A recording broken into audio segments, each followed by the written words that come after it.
পুরান ঢাকার বাবুর্চির কাছ থেকে শেখা আমার অনেক বিরিয়ানির রেসিপির মধ্যে আজকের রেসিপিটা একদম বেস্ট একটা রেসিপি।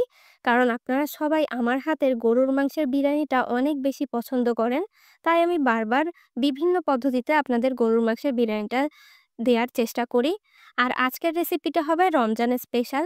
যেহেতু রমজান মাস সামনে আর রোজার দিনে কিন্তু প্রতিবেশীদের বাসায় হোক অথবা ইফতার পার্টিতে হোক আমরা বিরিয়ানি কম বেশি রান্না করে থাকি।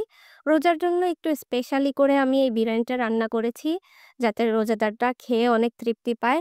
আর বিরিয়ানিটা রান্নার প্রসেসটা দেখলেই বুঝতে পারবেন এটা একটু ভিন্ন ধরনের এবং খেতে অনেক বেশি মজার। শুরু করছি আমার স্পেশাল বিরিয়ানি। আর এর জন্য 1/2 কাপ পরিমাণ সয়াবিন তেল নিয়ে নিয়েছি। আর সয়াবিন তেলের সাথে আমি কিছুটা সরিষার তেলও মিক্স করে টোটাল 1/2 কাপ নিয়েছি। আর এই গোটা গরম মসলাগুলো দিয়ে দিলাম। এখানে দারুচিনি, এলাচ, লবঙ্গ, গোলমরিচ এবং শাহজিরা, তেজপাতা আছে। সবকিছু 1 চা চামচ করে নিয়েছি। 1/2 কাপ দিয়ে দিচ্ছি পেঁয়াজ কুচি। পেঁয়াজ আর এই গরম মসলাটা কিছুক্ষণ ভেজে একটু ব্রাউন কালার করে নিব। আর গরম মসলাটা অবশ্যই তেলের উপর ভাজবেন। আর এই শুকনো মসলাগুলোর মধ্যে আজকে আমরা মাংসটা কষাবো। এখন একজন শেফ কিন্তু বারবার বলছে যে শুকনো মসলায় মাংস কষালে নাকি অনেক বেশি টেস্টি হয়। আপনারা হয়তো দেখেছেন ফেসবুকে। আসলে এটা সত্য। আমি অনেক আগে থেকে আপনাদের বলে আসছি যে শুকনো মসলার উপরে এভাবে মাংসটা কষিয়ে মাংসের কালারটা চেঞ্জ করে তারপরে রান্নাটা করবেন। তাহলে দেখবেন মাংসের টেস্ট ৩ থেকে ৪ গুণ বেড়ে যাবে। আর বিরিয়ানির টেস্টও আরো বেশি মজার হবে। এবার দিয়ে দিচ্ছি লাল মরিচের গুঁড়া। মাংসের মধ্যে মসলা এড করার সময় সবার ১ম লাল মরিচটা দিবেন। এতে করে এই তেলের সাথে যখন মরিচটা ভাজা হবে, তখন কালারটা অনেক বেশি সুন্দর আসবে। এরপর একে, একে দিয়ে দিচ্ছি পেঁয়াজ আর রসুনের পেস্ট 1/2 কাপ, আদার পেস্ট ২ টেবিল চামচ পরিমাণ, জিরার গুঁড়া ২ টেবিল চামচ পরিমাণ, আর দিয়ে দিয়েছি আমার ঘরে তৈরি গরম মসলার গুঁড়া ১ টেবিল চামচ পরিমাণ, আর লবণ দিয়েছি ১ চা চামচ। লবণ আপনারা স্বাদ মতো এখানে ব্যবহার করবেন। আবার আমরা যখন রাইসটা রান্না করব তখন এক্সট্রা করে আবার লবণ দিব। আমার এখানে গরুর মাংস ছিল টোটাল ১ কেজি ৭০০ গ্রাম। আমি ২ কেজি মাংস থেকে হাড়টা বাদ দিয়ে দিয়েছিলাম। আর দিয়ে দিচ্ছি টক দই। টক দই এখানে ৪ টেবিল চামচ পরিমাণ আমি ব্যবহার করেছি। আর টক দইয়ের সাথে আমি ৪-৫ টা কাঠবাদাম একসাথে পেস্ট করে তারপরে এখানে দিয়েছি। বাদাম আর টক দইটা অবশ্যই বিরিয়ানিতে ব্যবহার করতে হবে। তাহলে কিন্তু একেবারে ঢাকাইয়া স্টাইলের বিরিয়ানির টেস্টটা পাবেন।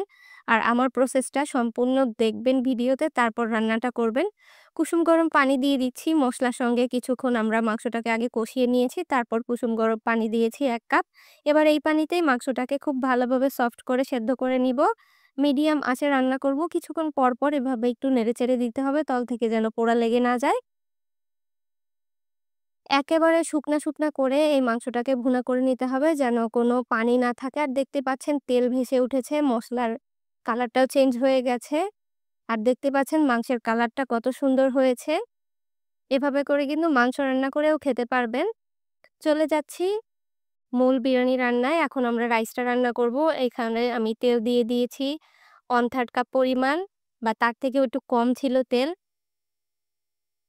আর দিয়ে দিচ্ছি গোটা গরম মসলা। আগে যে গরম মসলাগুলো ব্যবহার করেছি সেইম মসলাই আমি এখানে 1/2 চা চামচ করে দিয়েছি। আর একটা বড় সাইজের পেঁয়াজকে কুচি করে এখানে ব্যবহার করেছি। অলরেডি মসলা দিয়ে আমাদের মাংসটা রান্না করা হয়ে গেছে, তাই এখানে মসলার পরিমাণ খুব কম ব্যবহার করতে হবে। আর যেহেতু রমজানের জন্য বিরিয়ানি, মসলা যত কম ব্যবহার করা যায় ততই ভালো। চিনি গুঁড়া পোলাওয়ের চাল এখানে ১ কেজি আছে। আমি আগে থেকে ধুয়ে পানি ঝরিয়ে রেখেছি। এবার এই তেলের উপরে চালটাকে ১ থেকে ১.৫ মিনিট ভেজে নিব। রমজানে রান্নার জন্য মসলার পরিমাণ কম ব্যবহার করবেন এবং তেলও কম ব্যবহার করবেন। ঘি না ব্যবহার করতে পারলে করবেন না, তাহলে বেশি ভালো হয়। ১.৫ মিনিট পরে আমি এখানে গরম পানি এড করে দিলাম ২ লিটার পরিমাণ। ১ কেজি চালে আমি ২ লিটার পানি দিয়েছি। চাল ১ কেজির উপরে হয়ে গেলে তখন ১.৫ গুণ পানি দিবেন। লবণ দিয়ে দিলাম ২ চা চামচ, আর চিনি ১ চা চামচ। গুঁড়া দুধ দিয়ে দিয়েছি ১ টেবিল চামচ পরিমাণ। এটা ভালোভাবে মিশিয়ে নিচ্ছি।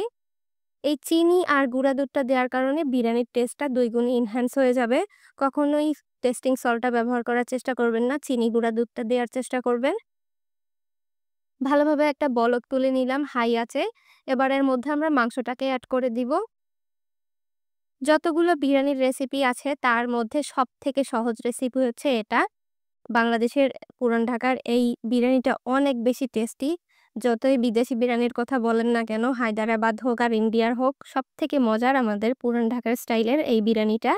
আমার সাথে কে একমত আছেন শিগগিরই কমেন্ট করে জানান। ঢাকনা দিয়ে ঢেকে রান্না করছি এক্কেবারে লো আছে। পানিটা একেবারে শুকিয়ে এসেছে। এই পর্যায়ে একটু চালটাকে উল্টে দিব। আর বিরিয়ানি রান্নার সময় কখনোই খুব বেশি নাড়াচাড়া করবেন না, তাহলে কিন্তু বিরিয়ানি ভর্তা হয়ে যাবে। ১ থেকে ২ বার নেড়ে দিয়ে ব্যাস হয়ে যাবে বিরিয়ানিটা। আর দিয়ে দিচ্ছি কয়েকটা কাঁচামরিচ। মাথাটা একটু ভেঙে দিয়েছি যেন কাঁচামরিচের ঘ্রাণটা বিরিয়ানির মধ্যে ছড়িয়ে পড়তে পারে। এটা ঝালের জন্য না, জাস্ট ফ্লেভারের জন্য।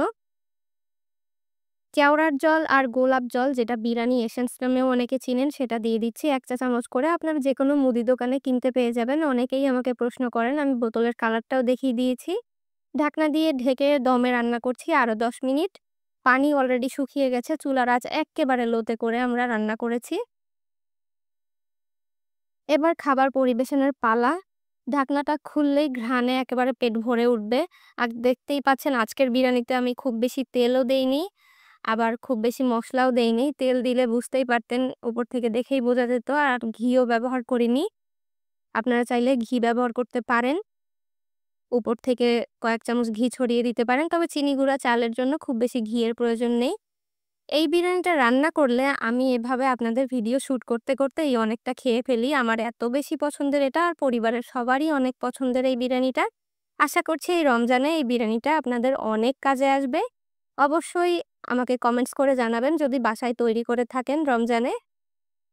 এই বিরিয়ানিটি কিন্তু আসলেই অনেক বেশি মজার হয়েছিল। ভিডিওটি ভালো লাগলে লাইক, কমেন্ট, শেয়ার করতে ভুলবেন না। দেখা হবে আরো নতুন রেসিপি নিয়ে নেক্সট এপিসোডে। ভালো থাকবেন ততক্ষণ সকলে। আসসালামু আলাইকুম।